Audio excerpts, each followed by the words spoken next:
Hello everyone, welcome to my channel. It's an educational channel. Try to check out great theories and discoveries and points of view that you probably never heard about, but if you did, they'd make a big impact on your life. This is our 217th Bible Decode, chopping up the New Testament, especially reviewing the Roman origins hypothesis for the New Testament. That is, that the Romans were the true authors of the New Testament, in particular the Flavian Caesars, the Flavian dynasty of Caesars from 69 until 96 AD. That was Emperor Vespasian and his two sons, Emperors Titus and Domitian. And they had just gotten off fighting a war against the Jews. And this was, the New Testament was a weapon, psychological warfare or psychological operation against the Jews in order to pacify them, to mellow them out, to prune them or domesticate them or tame them. Because it had been over 130 years of constant revolt and insurrection and riot and terrorist attack from the Jews ever since the Romans got there in 63 BC. Now they wrote the Gospels and then they backdated the story to the late 20s, early 30s AD. And then at the same time, they wrote a history of this war that they fought against the Jews, called War of the Jews, or Jewish War. And that was written under the name of Josephus, or Josephus, and he was, according to his autobiography, one of the court historians for the Romans, and lived at Caesar's palace in a townhouse and was an adopted member of the Flavian dynasty. He was known as Flavius Josephus. And if you read the two books together, the 7-volume Jewish War alongside the New Testament, and you know what to look for, you will see unmistakable parallels in abundance between the two texts. Sometimes one is parodying the other, but sometimes the other is parodying the one. It's a mutual relationship. They go back and forth, showing that whoever Josephus was also the author of the New Testament. And they are really writing in code. It's a big psychological operation to mellow out the Jews, also to humiliate and demean the Jews and anybody else who is reading this and believing it, and also to embed a lot of just jokes and body humor, also mythological and astrological phenomena, also possibly even some kind of mystical, shamanistic points of view, and also a lot of Greek and Roman Stoicism, cynicism, Neoplatonism or Platonism, Platonic philosophy, or also a lot of Egyptian philosophy. All of it's in there. The Romans, it's a limited hangout. You know, the Romans can't just put all the poison into the Gospels. They have to get you to trust it. They have to get you to they have to put good stuff in there as well as the poison. And not only that, but the Romans wanted the Jews, or anybody who reads this, to be a good citizen. They wanted you to be an honest, hardworking, law-abiding citizen, which the vast majority of Christians are today. Nonetheless, they are still being mocked and ridiculed by this book of fiction that they call the New Testament. The evidence is overwhelming for the Roman origins hypothesis. It answers all of the kind of questions that nobody can answer, and just the sheer volume of parallels, especially in the book of Luke.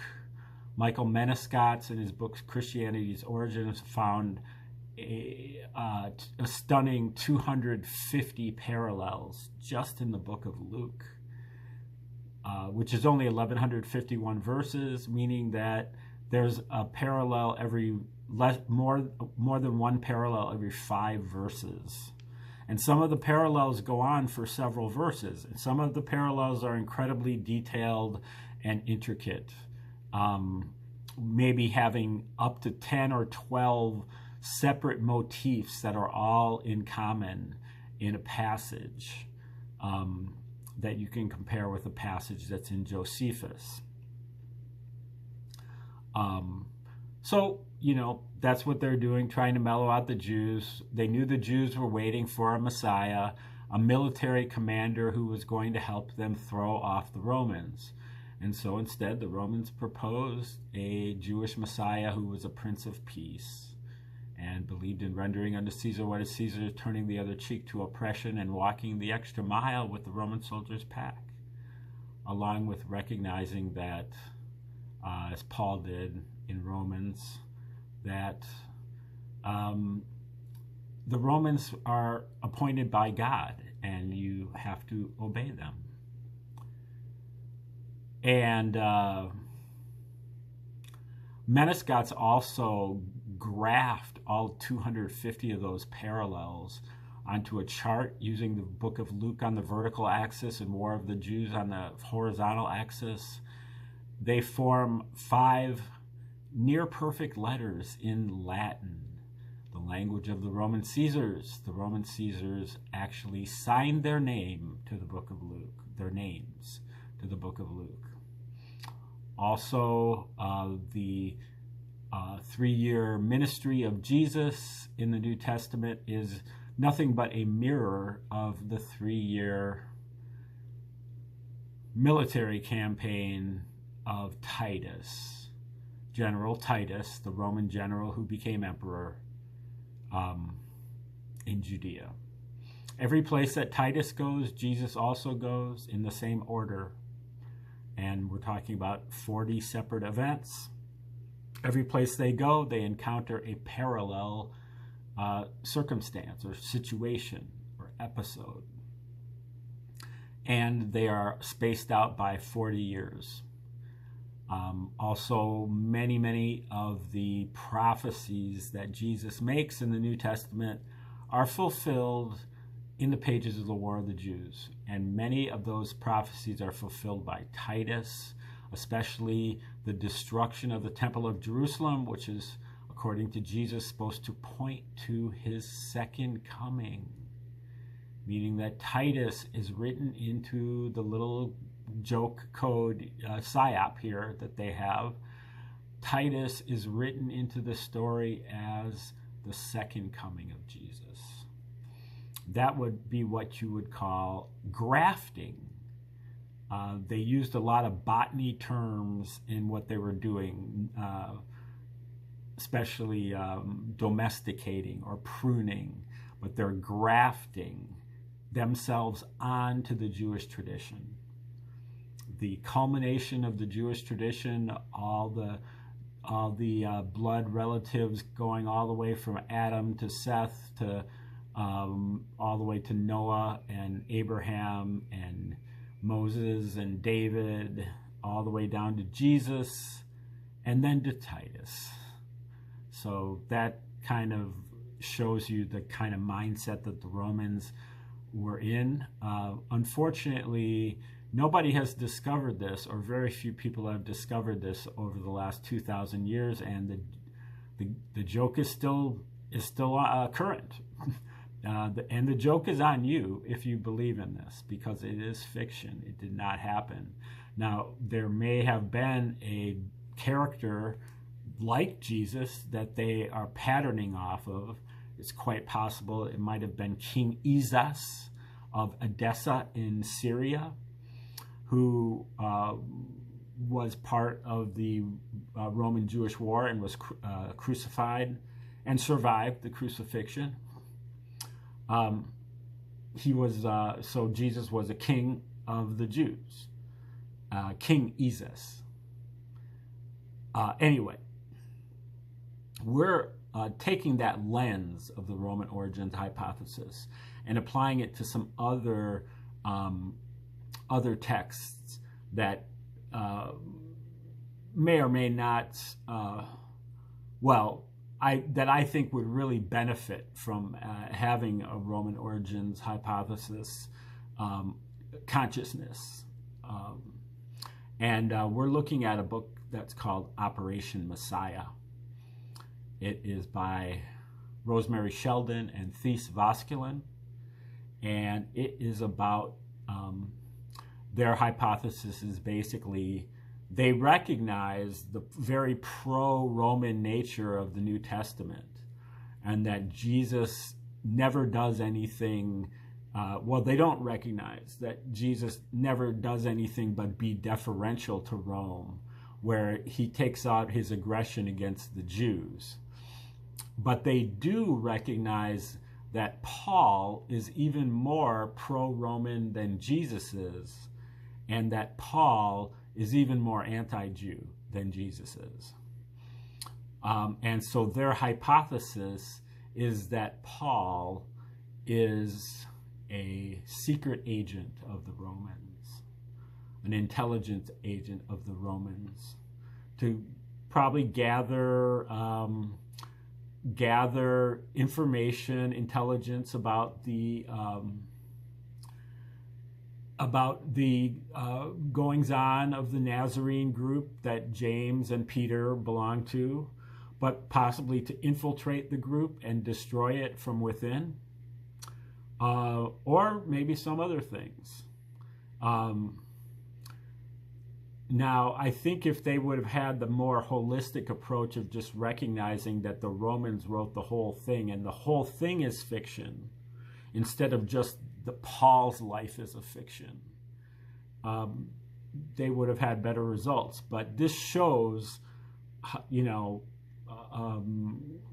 how obvious it is that Jesus and especially Paul are not believable characters in what they do as Jews to and for the Romans, as opposed to the Jews. So right now we're in chapter 5, and this is about Paul's conversion, or his calling that he gets at Damascus, where somehow the Spirit of Jesus overtakes him and asks him why he's persecuting him, and eventually he's kind of overcome with the Spirit and loses his vision, and then eventually regains it a couple days later, gets baptized, and then changes his whole tune. And the first question is, why did all of his Roman, he's out there with other troops that they were looking to persecute Nazarenes, and then he converts to the same group that he's persecuting. Don't you think that some of his co-workers would have arrested him or done something to him, but instead of just leaving him alone to do this? But anyway, I think they might be getting to that here. What's wrong with this story? The religious reaction to it is to explain the chain of events in terms of the will of God.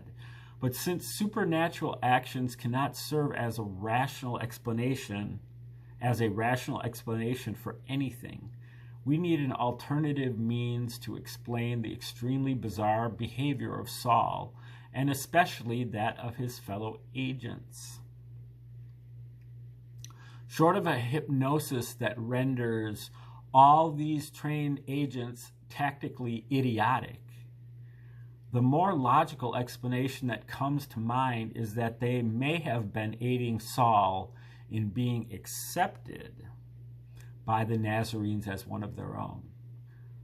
So this, what they're saying is that the whole thing is an op, and the other agents are in on it too, and they're like, okay, Saul, now you pretend that you're being converted to Christianity, and we will step aside and watch you, try to infiltrate this group. So if this team was out to capture dissidents, then Saul's blindness would render him tactically handicapped. The team should have returned him to Jerusalem, or at least sought medical help for him away from the hostile Damascus. Its members could have appointed one of their number to accompany Saul back to Jerusalem and continue the operation without him. The group, however, does not consider this option.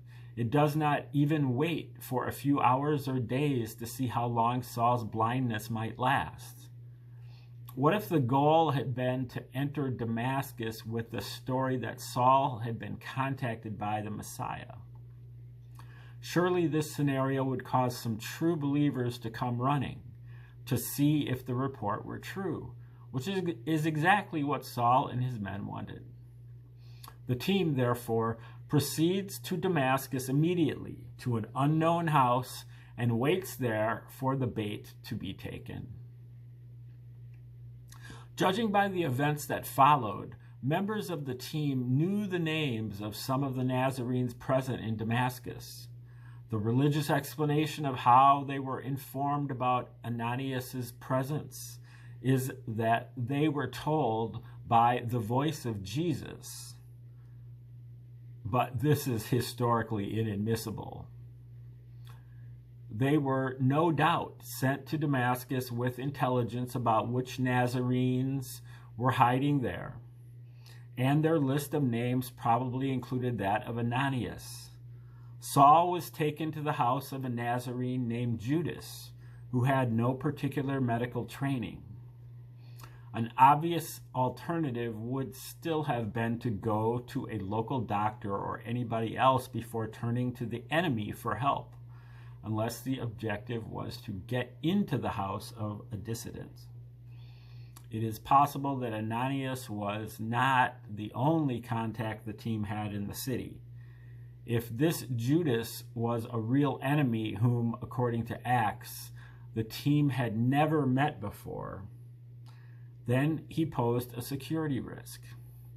He might have doubted Saul's story and turned him out or turned him over to the more militant Nazarenes. And that was not the only element of risk. How did the team know there were no other suspicious members of the movement inside Judas's house? In reality, a team of persecutors would never take so many risks, especially in enemy territory. It seems possible that the Judas who betrayed Jesus was not the only traitor in the history of the Jesus movement. There may have been one or two in Damascus as well, even one with the same name of Judas. In the end, either the cover story was believed and Saul's fellow persecutors came to realize that their host was not going to betray them, or Judas was in on the plan from the beginning. Judging by appearances, everything went according to plan, and the team inserted into the bosom of the Damascus Nazarenes a person who would eventually undermine the movement's morale and provoke the more aggressive elements into exposing themselves. Okay, so this next section is called More Atypical Behavior. After their arrival in Damascus, their insertion of Paul into a Nazarene household, and the visit by Ananias, Saul's fellow persecutors are never heard from directly again. They do not stay anywhere near their colleague. They do not arrest him as a traitor, nor do they arrest or persecute Ananias as a Nazarene. They do not remain behind to see who else visits Ananias, even though these were the very sort of people they had come all the way from Jerusalem to hunt down. Why would the foxes follow their colleague to the Messianist henhouse and then simply disappear? This was the perfect opportunity to identify, recruit, follow, and or arrest the dissidents present. Saul's fellow persecutors, however, do none of these things. Moreover, they do not seem to have been the least bit concerned that Saul might reveal persecution tactics, the names of informers or other secrets to the persecuted movement, even though Saul was the agent who had been given the operational instructions by the high priest. They do not seem to have feared any disciplinary measures from their superiors by allowing a well-informed colleague to join the enemy. Saul, up to this point, had not given his superiors any cause for concern about his mental stability, loyalty, or dedication. But now he is suddenly one of the enemy, and no one seems to care. Acts 9 does not describe what they did after Saul had converted, but it does report on Saul's activities. Following the restoration of Saul's sight, we are told, quote, this is Acts 9:20. Saul spent several days with the disciples in Damascus. At once he began to preach in the synagogues that Jesus is the Son of God. All those who heard him were astonished and asked, "Isn't he the man who raised havoc in Jerusalem among those who call on this name? And hasn't he come here to take them as prisoners to the chief priests?" Yet Saul grew more and more powerful and baffled the Jews living in Damascus by proving that Jesus is the Christ. Saul had taken up his new role. He made his first appearance in his guise as the newest Nazarene contacted by Jesus. His audience, however, was not made up of fools. They knew his past history. They knew he had been a persecutor, and they knew he had worked for the high priest, if not for the Romans. Perhaps he still did. Not surprisingly, the Jews in Damascus distrusted the changed persecutor aggressively. This section is called The Political Backdrop. There is a significant contradiction between the accounts in Galatians and 2 Corinthians on the one hand, and Acts on the other hand, concerning Saul's activities in and around Damascus. In Acts 9:23, Saul goes to Damascus just a few days after his conversion, where, quote, after many days had gone by, the Jews conspired to kill him, but Saul learned of their plan. Day and night they kept close watch on the city gates in order to kill him. But his followers took him by night and lowered him in a basket through an opening in the wall. According to Galatians 1:17, however, when Saul got his revelation about Jesus and his mission to teach to the Gentiles, he did not stay in Damascus, but went to live in the Nabatean kingdom, Arabia, for an unknown period before returning to Damascus. Some scholars have tried to reconcile the two versions by assuming that Damascus and Arabia refer to the same general area. According to some commentators, it was only after 3 years had elapsed that Saul returned to Damascus and was forced out of the city by strict Jews via the Kisan Gate, under cover of night, in reaction to his preaching. To unravel the mystery of what actually happened and in what period of time, we need to look at what was happening politically in the area of Damascus at this time. What were Saul's connection to the people ruling these areas, and how did they influence his travels? Josephus gives us part of the answer when he describes the campaign that Aretas IV waged against the Jewish king Herod Antipas around 37 or 38 AD. In 4 BC, Herod the Great died during the reign of Roman Emperor Augustus. Herod's son, Herod Antipas, was appointed ruler of Galilee and Perea, the east bank of the Jordan. Herod's son Philip became ruler of the outlying parts of the northeast of his father's kingdom, Golanitis, or the Golan Heights, Batanea, which is southern Syria, Trachonitis and Aranitis. I think that's Haran, which is where Abraham set up shop for a long time. That's in Syria also. Then in 9 BC, Aretas IV Philopatris became king of the Nabateans, and his daughter Phasaelis married Herod Antipas. These events provide us with the cast of characters. Sometime around 34 AD, Philip the Tetrarch died. Now, did they already describe Philip? Philip was Herod's son, and he became a minor ruler. I guess Herod's other son was Antipas. And so Philip is a more minor, the Tetrarch.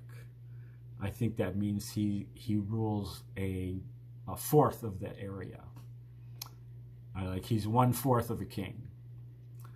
Philip the Tetrarch died. Since he left no sons, the Emperor Tiberius, by this time, ordered his realms to be added to the province of Syria. This gave Romans control of southern Syria, including Damascus.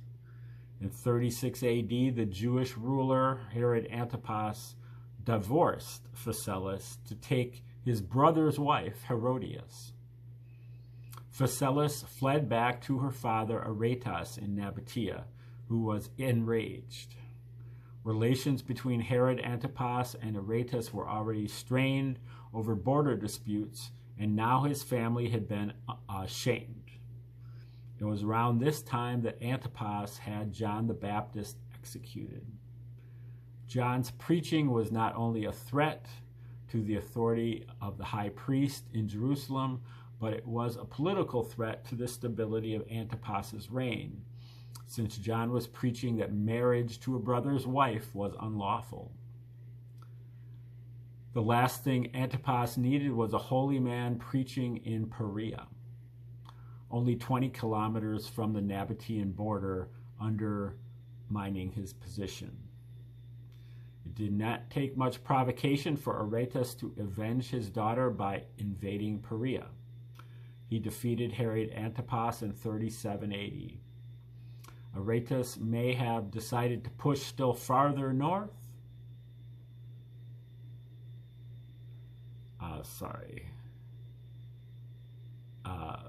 Farther north to Damascus. The Roman governor of Syria, L. Vitellius, had only just arrived in Antioch, and the former tetrarchy of Philip probably did not yet have any appropriate Roman administration. Okay, so this is of Vitellius, not the Emperor Vitellius, but one of his ancestors, the Roman governor of Syria.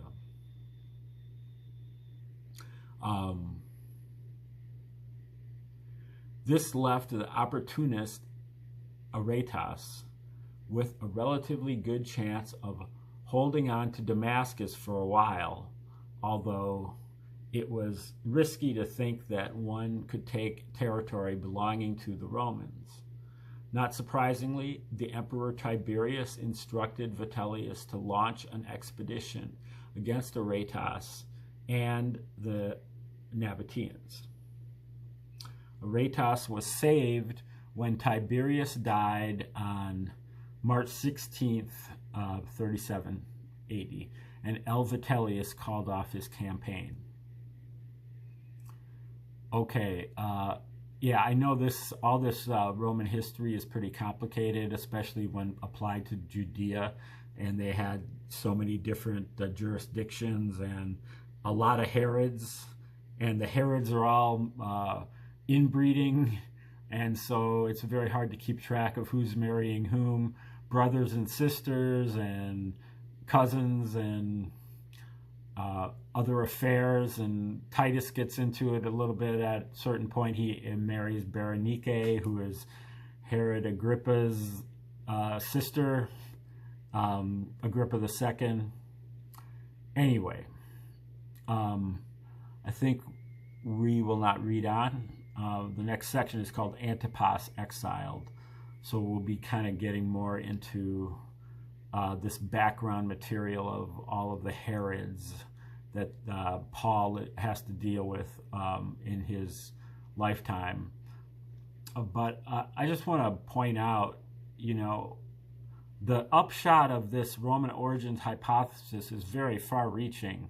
Not only did the Romans, in particular Josephus, write the New Testament, but making that fiction, but it also makes all of the works of Josephus fiction as well, or at least propaganda.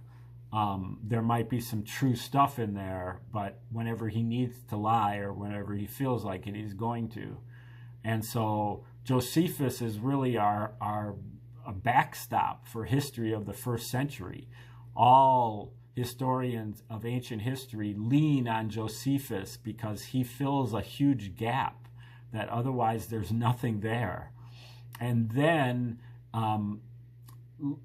like Ralph Ellis, again, is saying that he believes that Josephus is also the author of the Talmud, I guess it would